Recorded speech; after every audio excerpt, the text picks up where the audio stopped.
अस्सलामुअलैकुम नाज़रीन, इख्तिलाफी नोट में खुश आमदीद और मैं हूँ आपके साथ महरीन फातिमा। तो प्रोग्राम में हम बात करेंगे इलेक्शन एक्ट में तरमीम के बाद अदलिया का वाज़ेह पैगाम आ गया है। सुप्रीम कोर्ट ने अपने फैसलों पर हर सूरत अमल दरामद करवाने की ठान ली है। जस्टिस मंसूर अली शाह ने सुप्रीम कोर्ट के फैसलों पर अमल दरामद न होने के नताइज से खबरदार कर दिया है। जस्टिस मंसूर अली शाह का कहना था कि किसी के पास कोई चॉइस नहीं कि ये कहे फैसला गलत था या दुरुस्त। सुप्रीम कोर्ट को अथॉरिटी आइन से मिली है, कहीं और से नहीं। अगर अदालती फैसलों पर अमल न करने की रविश चल पड़ी तो आईनी तवाज़ुन बिगड़ जाएगा। सुप्रीम कोर्ट के फैसलों पर अमल करना रिवायत नहीं, आईनी फरीजा है। साफ नजर आ रहा है कि मखसूस नशिस्तों के मामले पर रियासत के सतूनों के दरमियान कशीदगी बढ़ती हुई दिखाई दे रही है। मजीद क्या उन्होंने गुफ्तगू की है वो पहले देख लेते हैं। ऐसे में नाज़रीन, हुकूमती इत्तेहाद ने भी अदलिया के खिलाफ महाज ज़राई का रवैया अपना रखा है। पीपल्स पार्टी क़यादत ने मखसूस नशिस्तों के फैसले पर अदलिया को तनकीद का निशाना बनाया। बिलावल भुट्टो साहब कह रहे हैं कि एक इदारा बार बार पार्लियामेंट में मुदाखलत करता है। अदालती फैसले ने मुर्दा सियासी जमात को सियासी फ़ायदा दिया। PTI ने जो मांगा ही नहीं वो दिया गया। आइन और कानून में गुंजाइश भी नहीं। PTI को ऐसे सीटें दी जैसे कोई टॉफी हो। इसके साथ साथ हुकूमती इत्तेहादी मखसूस नशिस्तें बचाने के लिए हर मुमकिन कानून साजी कर रही है। जवाब में तहरीक इंसाफ इन्हीं आला अदालतों में इन्हें चैलेंज भी कर रही है। तो नाज़रीन, इसी पर हम प्रोग्राम में बात करेंगे और साथ साथ आदिल साहब, आपसे प्रोग्राम का मैं आगाज़ करूँगी।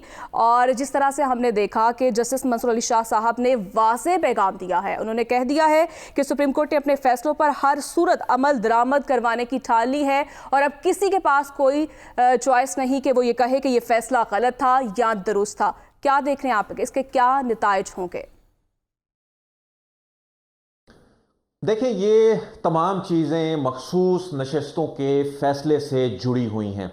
ये अब वाज़ेह हो चुकी है। इस मामले को अदलिया और जो आने वाले चीफ जस्टिस साहिबान, एक नहीं बल्कि उनके बाद भी आने वाले जो CJPs हैं, वो अपनी बका से जोड़ रहे हैं। गुज़िश्ता 24 घंटों में ये दूसरा पैगाम है। ये आप सिर्फ आज की स्टेटमेंट जिसमें उन्होंने बार बार इस पे एम्फेसाइज किया है, सिर्फ इसको ना देखें। गुज़िश्ता 24 घंटों में आने वाले चीफ जस्टिस, जो कि अगले 10 हफ्तों बाद चीफ जस्टिस ऑफ पाकिस्तान बनने जा रहे हैं, ये उनका ये दूसरा पैगाम है। पहला पैगाम आया पेंशनर्स केस में। उस केस में जो जस्टिस मंसूर अली शाह ने उन्होंने जो फैसला लिखा, उसमें भी उन्होंने यही कहा कि सुप्रीम कोर्ट के फैसलों पे हर सूरत अमल यकीनी बनाना होगा। उसमें भी जस्टिस मंसूर अली शाह ने चंद घंटे कबल फैसले में कहा कि फैसलों को नजरअंदाज करना या अमल दरामद में ताखीर करना आईनी ढांचे को चैलेंज करने के मुतरादिफ है। उस फैसले में भी उन्होंने यह कहा कि अदालती फैसलों पे अमल दरामद करना ये कोई कर्टेसी नहीं है, आइन की मंशा है। और सुप्रीम कोर्ट के जो फैसले हैं, इन सुप्रीम कोर्ट को आईनी तशरीह और फैसलों पे अमल दरामद का इख्तियार है। और आज वो क्या कह रहे हैं, और एक मर्तबा नहीं, वो आपने ये शॉर्ट भी सुनवाए नाजरीन को, वो बार बार कह रहे हैं, वो ये कह रहे हैं कि सुप्रीम कोर्ट के फैसलों पे अमल दरामद ना करना आइन की खिलाफ वर्जी होगी और इसके संजीदा नताइज हैं। अगले नताइज से वो मुतल्लिक वो बता रहे हैं, तंबीह कर रहे हैं और ये आईनी तवाज़ुन बिगड़ने की बात कर रहे हैं। तो एक चीज जो सामने आई है कि सुप्रीम कोर्ट के फैसले पे एक जानिब इंतजामिया और मुकन्नना ने अपनी एक्सट्रीम ले लिया पोजीशन। उन्होंने कानून साजी करके यह पैगाम दिया कि हम फैसले पे अमल दरामद नहीं करने जा रहे। उनकी नजर में नई कानून साजी यानी सदर मुमलिकत के दस्तखतों के बाद सुप्रीम कोर्ट के फैसले पे अमल दरामद नहीं हो सकता। लेकिन चीफ जस्टिस ये वाज़ेह पैगाम दे रहे हैं कि इस पे अमल दरामद हम करा के रहेंगे, क्योंकि मखसूस नशिस्तों का जो मामला है ये सिर्फ एक कोई सियासी खींचातानी नहीं है जी। ये कोई जिद नहीं है कि हुकूमत ये कह रही है कि जी नहीं हम PTI को देंगे। ये आने वाले चंद हफ्तों में जो बड़े फैसले होने हैं, ये सब उससे जुड़ा है। ये जो जज साहिबान की उम्र में, उनकी रिटायरमेंट की उम्र में जो तोसी होनी है, ये तमाम उससे जुड़ा है। और उसमें आने वाले चीफ जस्टिस साहिबान जो हैं, उन्होंने वाज़ेह पैगाम अपने फैसले की सूरत में भी दे दिया। और अब उसमें चूंकि अमल दरामद में रुकावट हो रही है, तो उसमें चीफ जस्टिस आने वाले दिनों के जो चीफ जस्टिस हैं 10 हफ्तों बाद जो होंगे, वो ये कह रहे हैं कि ये अमल दरामद करना होगा। लेकिन अगर आप ऐसा नहीं करते तो इसके संगीन नताइज होंगे। ये आप कोई और निज़ाम बना लें, मामला ऐसे नहीं चल सकता। तो एक चीज समझ आ गई है कि इस मामले का खमियाजा हुकूमत को भुगतना होगा। इसमें रियासत के सतून जो हैं, मुकन्नना और इंतजामिया एक जानिब, और एक जानिब अब अदलिया जो है वो सामने खड़ी हो गई है। लेकिन अदलिया कॉन्फिडेंट नजर आती है कि उसने इस फैसले को लेटर एंड स्पिरिट में अमल दरामद कराना है। इसमें अब इलेक्शन कमीशन को सियासी जमातें ये मशवरा दे रही हैं कि आप ये जो बाकी नशिस्तें हैं ये आप तकसीम कर दें, लेकिन अब आज का जो पैगाम है ये इलेक्शन कमीशन के लिए भी है। और इलेक्शन कमीशन अगर ये नशिस्तें तकसीम कर देगा कि जी नहीं कानून साजी हो गई है और अब कुछ नहीं हो सकता, तो उसके बाद इलेक्शन कमीशन के लिए भी इसमें कॉन्सिक्वेंसेस हो सकते हैं। तो आने वाले दिन इसलिए दिलचस्प हो गए हैं कि अब आज और इस तकरीब के बाद जस्टिस मंसूर अली शाह साहब ने साफियों से एक गैर रस्मी बात भी की है। उसमें उन्होंने कहा है कि मैं फैसला लिख रहा हूं और यह तफसीली फैसला चंद दिन में साथी जज साहिबान, जो बाकी 7 जज साहिबान हैं, उनके साथ वो तफसीली फैसला शेयर हो जाएगा। यानी जस्टिस मंसूर अली शाह इसको तहरीर कर रहे हैं और उस तफसीली फैसले में जाहिर है जो इस केस का इंपैक्ट है और जो इससे पहले एक अकलियती 2 जज साहिबान का फैसला आया है, उस फैसले में जो ऑब्जर्वेशन जो सामने आई उसका जवाब भी आ सकता है। बहरहाल ये तो जाहिर है जज साहिबान का जब फैसला सामने आएगा, लेकिन दोनों ने अपनी अपनी एक्सट्रीम पोजीशंस ले ली हैं और आने वाले दिन जो हैं वो अहमियत इख्तियार कर गए हैं। ठीक है, अहमियत इख्तियार कर गए हैं। हसन साहब आपकी तरफ आऊँगी, आप क्या देख रहे हैं, एक तो इस रसा कशी का क्या अंजाम होगा और ख़ास तौर पर तहरीक इंसाफ को मखसूस जो नशिस्तें हैं दिए बगैर क्या मामला आपको आगे बढ़ते हुए दिखाई दे रहे हैं? देखिए, मुझे तो एक क्लैश बढ़ता हुआ दिखाई दे रहा है। आगे आने वाले दिन ख़तरनाक ही होते दिखाई दे रहे हैं, क्योंकि एक तरफ आपने ये देख लिया कि मखसूस नशिस्तों का फैसला आया, उसके बाद किस तरीके से इन्होंने पार्लियामेंट को ढाल बनाया और मखसूस नशिस्तें अपने हक में लेने के लिए कोशिशें की जा रही हैं और किस तरीके से हुकूमत और उनके इत्तेहादी इसका डिफेंड कर रहे हैं कि हमने जो पार्लियामेंट से एक कानून साजी की, एक एक्ट में तरमीम करके उसको एक्ट की शक्ल दी और उसके मफादात किधर जाते दिखाई दे रहे हैं। वो तो नज़र आ रहा है कि हालात किधर जाएंगे। लेकिन जस्टिस मंसूर अली शाह साहब ने ये क्लैरिटी दे दी कि वो आज वो किस पोजीशन पे खड़े हैं और आइंदा जब वो चीफ जस्टिस बनेंगे तो वो किस तरीके से आइन के मुताबिक जो फैसले करेंगे और उस पर अमल दरामद भी करवाएंगे।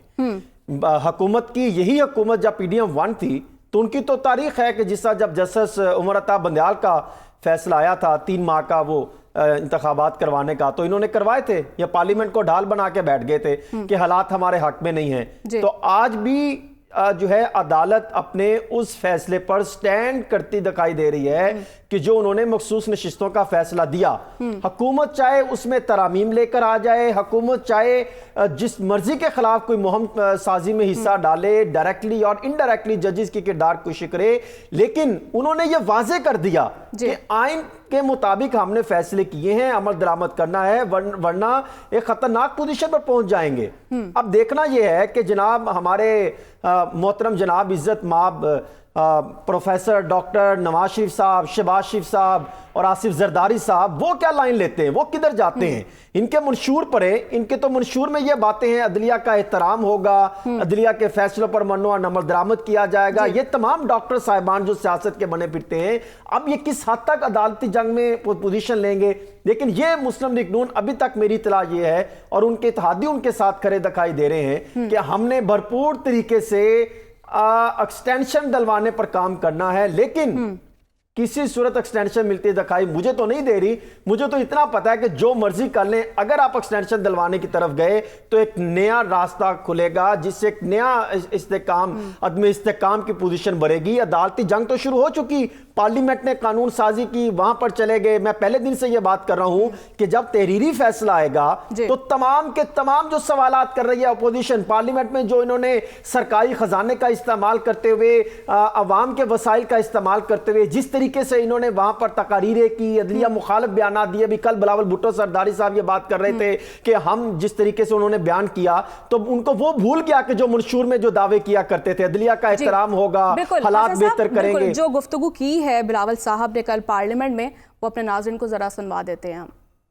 हसन साहब, ये तो जो बिलावल साहब ये क्या तासुर दे रहे हैं, क्या ये तनाव को जो है बढ़ावा देने की कोशिश की जा रही है? इलेक्शन रुकवाने से लेकर इलेक्शन बचाने तक का सफर जारी है। अब इनके बयानात उठा के देख लें, अता तारर साहब के बयान उठा के देख लें, आजम नज़ीर तारर साहब के बयान उठा के देख लें, मुस्लिम लीग नून के दीगर क़यादत की, पाकिस्तान पीपल्स पार्टी की, तमाम का फोकस ये है कि हमने इलेक्शन बचाना है। फॉर्म 47 कभी ना खुले, 45 ना खुले, जो उन्होंने मुबैना धांधली के इल्जामात लग रहे हैं वो ना हो, ट्रिब्यूनल केसेस में मामला तो ऊपर ना हो। ये चाहते हैं कि सिर्फ जैसे कैसे हो हमारे हक में फैसला आए और हम अपने तरीके से चलते दिखाई दिए। ये समझते हैं कि अगर इनमें इतना पानी है, ये समझते हैं कि दमखम है, तो ये आईनी तरामीम के जरिए तरामीम करा लें। अदालत ने तो फैसला करना है आइन के मुताबिक। ये समझते हैं कि जो हम फैसला कर रहे हैं, जो पार्लियामेंट में बैठ के, जो चंद एक अफराद बैठ के फैसला कर रहे हैं, वो फैसले पर अमल दरामद करवाए कौन? Election supreme court of Pakistan. यानी वो अपने आप को सुप्रीम समझ रहे हैं।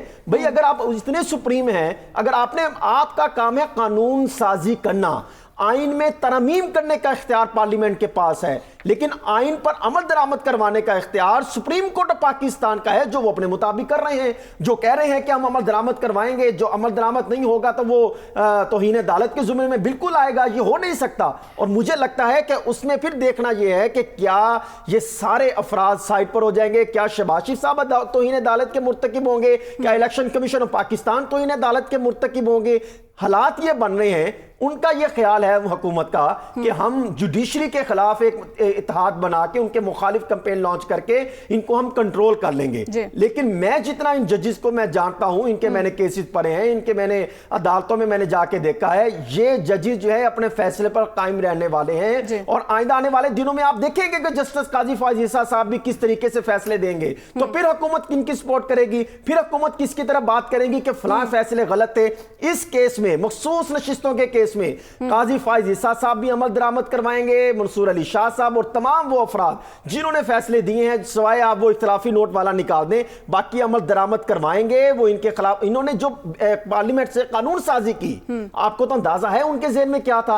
ये किसी बच्चे से पूछ लें, किसी रेडी वाले से पूछ लें, ये पार्लियामेंट या ये अवामी मफाद में है, वो आपको बता देंगे। इनके पीछे जो इनके जेहन साजी थी वो ये था कि हमने इलेक्शन बचाओ मुहिम शुरू कर रखी है, हमने सुप्रीम कोर्ट ऑफ पाकिस्तान के फैसले पर अमल दरामद नहीं करना, हमने ये पोजीशन लेनी है, जिसकी वजह से ये सारा इत्तेहाद इकट्ठा होके सुप्रीम कोर्ट में, माजी में हमने देखा काला कोट पहनते थे, किसके अगेंस्ट जाते थे, किसके खिलाफ जो है इन्होंने इन सियासी जमातों ने अदालतों के खिलाफ कौन कौन सी मुहिम साजी नहीं की, कौन कौन सी इन्होंने ग्रुपिंग नहीं की। बंद कमरों के फैसले कहते हैं सुप्रीम कोर्ट ऑफ पाकिस्तान के फैसलों पर भारी हो जाए। मुझे नहीं लगता कि यह कभी होगा।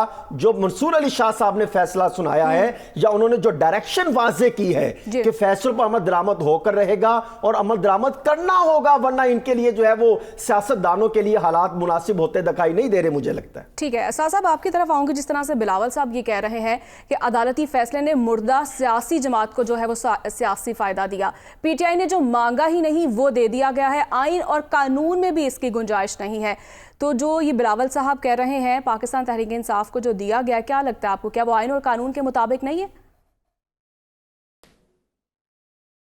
देखिए, सबसे पहले तो बात यह है कि हमें सीरियस लोगों की बात करनी चाहिए। पाकिस्तान में बड़े सीरियस किस्म के मसाइल हैं, पाकिस्तान में बड़े सीरियस किस्म के दिन आने वाले हैं, इसमें हमें सीरियस किस्म के लोगों की बात करनी चाहिए। बिलावल भुट्टो जरदारी साहब बसद एहतराम इस वक्त कोई सीरियस पर्सनालिटी नहीं है, ना पाकिस्तान की सियासत में, और जितना उनका कानून का तजुर्बा और आइन के ऊपर उनकी गिरफ्त है, वो तो मेरा ख्याल है कि ज़बान ज़द-ए-आम है सारे पाकिस्तान में। अगर किसी ने भी कानून की सही तशरीह करवानी हो या आइन की सही तशरीह करवानी हो तो सुप्रीम कोर्ट लोग नहीं जाते, बिलावल भुट्टो जरदारी साहब से पूछते हैं कि आइन का क्या मकसद है। तो मैं उनके बारे में तो कुछ नहीं कहूँगा, लेकिन जो बात अभी हो रही है ये बात बड़ी ज़रूरी है। आर्टिकल 190 है आइन पाकिस्तान का, जो ये कहता है कि पाकिस्तान के तमाम इदारे, ख्वाह वो एडमिनिस्ट्रेशन के अंदर हों, ख्वाह वो दीगर इंडिपेंडेंट इदारे हों, इलेक्शन कमीशन वगैरह की तरह, उन सब के ऊपर ये लाजिम है, आइन की शिक है, किसी जज ने ये नहीं लिखी, किसी अदालत की तरफ से ये शिक नहीं आई, हमारी पार्लियामान ने 2/3 मेजॉरिटी से आइन के अंदर ये शिक लिखी कि तमाम इदारों के ऊपर लाजिम है कि वो सुप्रीम कोर्ट के अहकामात को माने, मनोअन माने, लेटर एंड स्पिरिट में माने। अगर आप एग्री करते हैं तो भी माने, नहीं एग्री करते तो भी माने। सिर्फ एक तरीका है, इसमें से निकलने का कि आप रिव्यू में या अपील में उस फैसले को चेंज करवा दें, ये आप ज़रूर कोशिश कर सकते हैं इस केस में रिव्यू में। लेकिन अगर अदालत की सवाबदीद है कि वो उस फैसले को चेंज करे या ना करे, अगर कर दे तो वो चेंज्ड फैसला मानने के सब पाबंद होंगे, वरना जो इस वक्त सुप्रीम कोर्ट का फैसला है ये मानने के सब पाबंद हैं। मेरी फ़हम में अगर हम थोड़ी सी माजी में पे नज़र दौड़ाएं ख़ास तौर पे पिछले 10-12 साल की तारीख़ पे नज़र दौड़ाएं, तो पाकिस्तान के अंदर अब से पहले भी ये हो चुका है कि सुप्रीम कोर्ट ने एक अनइक्विविकल फैसला दिया। सुप्रीम कोर्ट ने एक फ़ैसला दिया जिसके अंदर कोई इफ्स एंड बट्स नहीं था, क्लियर फैसला था, और उसको उस वक़्त की एडमिनिस्ट्रेशन ने मानने से इनकार किया।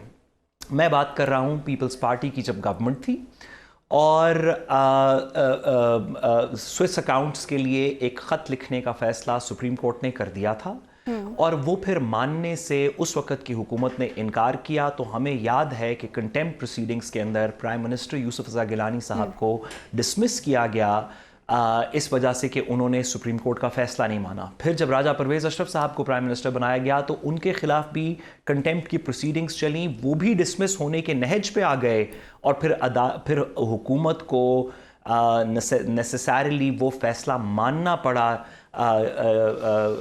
और स्विस अकाउंट्स के ताबे, स्विस मुकदमे के ताबे रहते हुए हुकूमत को ख़त लिखना पड़ा।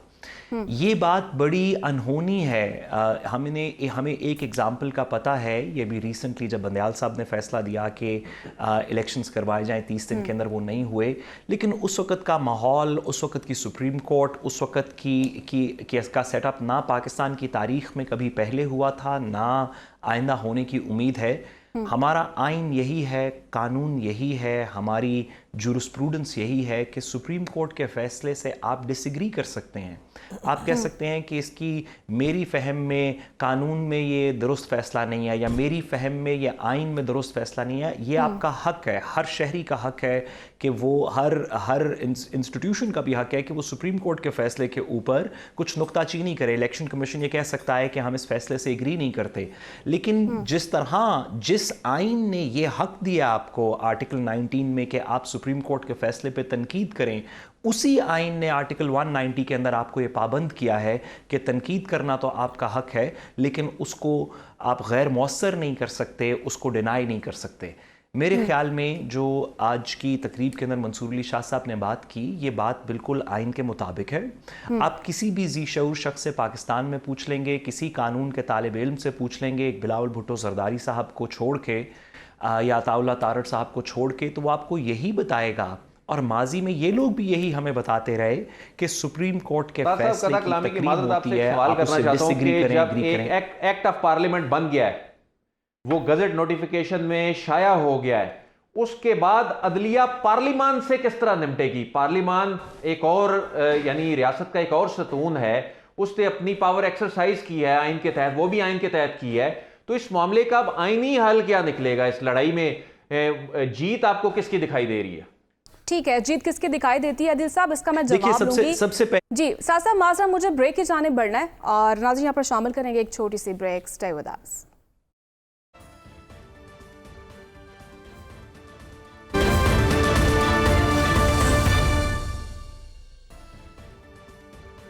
वेलकम बैक नाज़रीन, और साथ साहब आपकी तरफ आऊंगी। ब्रेक से पहले आप कुछ बात कर रहे थे, अपनी बात को मुकम्मल कर लीजिएगा। जी, ब्रेक से पहले अदील साहब ने ये पूछा था कि पार्लियामान ने अब जबकि कानून साजी कर ली है सुप्रीम कोर्ट के जजमेंट को गैर मौसर बनाने के लिए, तो सुप्रीम कोर्ट इस बारे में क्या करेगी या क्या कर सकती है? मैं इसमें दो गुजारिशात करना चाहता हूँ। सबसे पहले ये कि हम इस पे पहले भी बात कर चुके हैं कि पार्लियामान जितनी भी कानून साजी कर ले, वो इस जजमेंट को गैर मौसर नहीं बना सकती, क्योंकि इस जजमेंट के अंदर आइन की कुछ शिकों की तशरीह है और हमारी जूरिस्प्रूडेंस यही कहती है। हमारी बेतहाशा सुप्रीम कोर्ट की जजमेंट्स हैं जो ये कहती हैं, हाई कोर्ट्स की जजमेंट्स भी हैं, सुप्रीम कोर्ट की जजमेंट्स हैं जो ये कहती हैं कि जब अदालत आइन की तशरीह कर दे तो आप रेगुलर कानून साजी से उसको गैर मौसर नहीं बना सकते। आप सिर्फ आइनी तरमीम से उसको गैर मौसर कर सकते हैं, लेकिन रेगुलर कानून साजी से नहीं कर सकते। लेकिन दूसरी बात उससे भी ज़्यादा ज़रूरी है जो अदील साहब ने पूछी, मैं ज़रा उसकी तरफ भी इशारा कर दूँ। मेरा नहीं ख्याल कि सुप्रीम कोर्ट की जो डायरेक्शंस दी गई थी, जो शॉर्ट ऑर्डर के अंदर डायरेक्शंस थी, जिसके तफसीली रीजंस अभी पता चल जाएंगी जैसे ही फैसला तफसीली आएगा, मेरा नहीं ख्याल कि उसके अंदर पार्लियामान को कोई डायरेक्शन दी गई है, ना ही सुप्रीम कोर्ट पार्लियामान को डायरेक्शंस देती है। सुप्रीम कोर्ट ने डायरेक्शंस दी हैं इलेक्शन कमीशन को और दीगर जो हमारे इदारे हैं उनमें से, हो सकता है प्राइम मिनिस्टर्स ऑफिस को, मिनिस्ट्री ऑफ इंटीरियर को, हो सकता है किसी वफाकी सेक्रेटरी को, इस तरह के लोगों को डायरेक्शंस दी गई होंगी, ख़ास तौर पे इलेक्शन कमीशन को। ऐसी सिचुएशन के अंदर अगर पार्लियामान एक कानून साजी कर भी दे और सुप्रीम कोर्ट ने आइन की इंटरप्रिटेशन करते हुए इलेक्शन कमीशन को या दीगर इदारों को डायरेक्शंस दी हों, तो इससे कोई फर्क नहीं पड़ता कि पार्लियामान क्या कहती है। मेरा ख्याल है सुप्रीम कोर्ट उसके साथ इंगेज भी नहीं करेगी। आर्टिकल 66 की बार भी है, वो पार्लियामान के अंदर नहीं घुसेगी सुप्रीम कोर्ट, लेकिन वो चीफ इलेक्शन कमिश्नर, दीगर मेंबरान, मुतल्लिका जो सेक्रेटरीज हैं, हो सकता है प्राइम मिनिस्टर तक, जो एडमिनिस्ट्रेटिव मशीनरी है वो उसको कोशिश करेगी पुश करने की आर्टिकल 204 की कंटेम्प्ट प्रोसीडिंग्स और दीगर के थ्रू कि वो सुप्रीम कोर्ट का ऑर्डर पूरी तरह इम्प्लीमेंट करें। पार्लियामान इसके अंदर जो भी कहती रहेगी, मेरा नहीं ख्याल कि एक ऐसी सुप्रीम कोर्ट जिसके अंदर जिसकी मेजॉरिटी को, इस 8 मेंबर की मेजॉरिटी को जस्टिस मंसूर अली शाह हेड कर रहे हैं, कि वो पार्लियामान के साथ एक एक्टिव हर्जा सराई इसमें करेगी। मेरा ख्याल है कि एडमिनिस्ट्रेशन करेगी। बिल्कुल साहब, साहब आपका पॉइंट आ चुका है जी। बिल्कुल माज़ा, मुझे आगे भी प्रोग्राम में बढ़ना, तो नाज़रीन हम बात करेंगे बिजली के भारी बिलों और आए रोज़ कीमतों में बेतहाशा इजाफे से परेशान अवाम के लिए एक और बुरी खबर यह है कि बिजली की तकसीमकार कंपनियों की नाअहली का बोझ भी सार्फिन पर डाला जा रहा है। FIA की हालिया रिपोर्ट के मुताबिक गुज़श्ता 4 माह में 1 अरब 10 करोड़ यूनिट्स की ओवर बिलिंग करके सार्फिन की जेबों से दिन दिहाड़े 40 अरब रुपए से ज़ायद का डाका मारा गया है। चंद यूनिट्स की हेरफेर से सार्फिन पर हज़ारों रुपए का इजाफी बोझ भी डाला गया और प्रोटेक्टेड कैटेगरी से भी बाहर कर दिया। अदिल साहब, आपकी तरफ आऊंगी। अब क्या हुकूमत दोबारा आवाम को सस्ती बिजली का लॉलीपॉप दे रही है? IPPs के मामले पर हुकूमती रोना धोना अपनी जगह, मगर तवानाई सेक्टर की नाअहली का बोझ आवाम पर क्यों डाला जा रहा है? देखें, सारे हम गुज़िश्ता चंद महीनों से IPPs को रो रहे हैं, लेकिन सार्फिन के साथ हो क्या रहा है, यानी हमारे साथ ये तकसीमकार कंपनियां कर क्या रही हैं। आपने FIA की रिपोर्ट का हवाला दिया, ये ऑडिटर जनरल की रिपोर्ट, हालिया रिपोर्ट 2023-24 की जो हालिया रिपोर्ट आई है, इसमें PDM के पहले दौर के कारनामे सामने आए हैं और उसमें वो ये बता रहे हैं कि ये 1 अरब 21 करोड़ यूनिट है। असल में 1 अरब 80 करोड़ यूनिट ओवर बिलिंग इनकी की गई है और इसमें सार्फिन को जो लोड फैक्टर बढ़ा के, यानी 2 तरह से ओवर बिलिंग की गई है। लोड फैक्टर बढ़ाया गया है और जो डिफरेंट लोड फैक्टर्स होते हैं वो उसमें टैरिफ डिफरेंट होता है। ये पकड़े इस तरह गए, ऑडिटर जनरल ऑफिस ने इनको पकड़ा इस तरह कि इन्होंने 100% से भी ज्यादा लोड फैक्टर कर दिया, मेंशन कर दिया।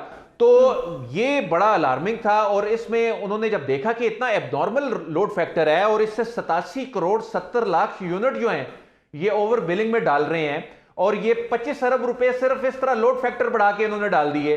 फिर 2022-23 में इन्होंने 33 करोड़ 80 लाख यूनिट जो हैं इसकी अलग ओवर बिलिंग की और उसके 8 अरब 44 करोड़ रुपए के जो इजाफी बिल भिजवाए। सिर्फ यही जुल्म नहीं हुआ, बल्कि ये जुल्म भी हुआ है कि ये एक तो अवाम के जेबों पे ये डाका है, ये डाका डाला गया। दूसरी जानिब वो जो बेचारे प्रोटेक्टेड सार्फिन थे, जो 1 यूनिट इजाफी होने पे भी वो 6 महीने की उनकी सारी सेविंग खत्म हो जाती है, वो अगली कैटेगरी में चले जाते हैं।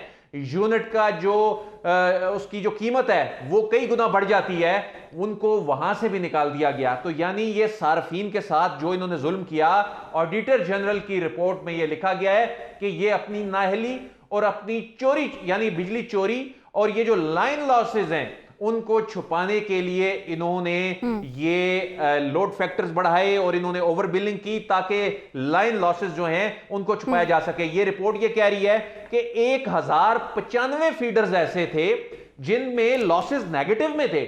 जब उनको जांचा गया तो पता चला कि जो फीडर्स हैं ये 1095 फीडर्स, उनके ऊपर जो आए हुए यूनिट हैं वो कम है, जो बिलों में इन्होंने भेजे हुए यूनिट हैं वो ज्यादा हैं। तो इसके बाद ये 2 ऑडिट पैरास जो हैं ये बनाए गए जो कि अरबों रुपए अवाम की जेबों से इस तरह से ये इन्होंने निकाले। लेकिन इसके साथ जो इन्होंने जुल्म किया वो ये जुल्म किया कि इनको लाखों प्रोटेक्टेड सार्फिन को नाहक उन्होंने प्रोटेक्टेड सार्फिन के लिस्ट से निकाला। और ये देखें हुकूमत की नाक के नीचे हो रहा है। और ये तमाम जो कुछ हुआ ये पीडीएम के दौर में हो रहा है। और ये आप ये कह रहे हैं कि हम बिजली के बिलों में हम जी रिफॉर्म्स बिजली के हवाले से, इसके इंफ्रास्ट्रक्चर के हवाले से, जी बिल्कुल हुकूमत तो दावे कर रही है कि अवाम को जो है हम बड़ा रिलीफ देंगे और खुशखबरी भी मिलेगी इस महीने। इसी पर नाज़रीन बात करेंगे, लेकिन छोटी सी ब्रेक के बाद स्टे विद अस।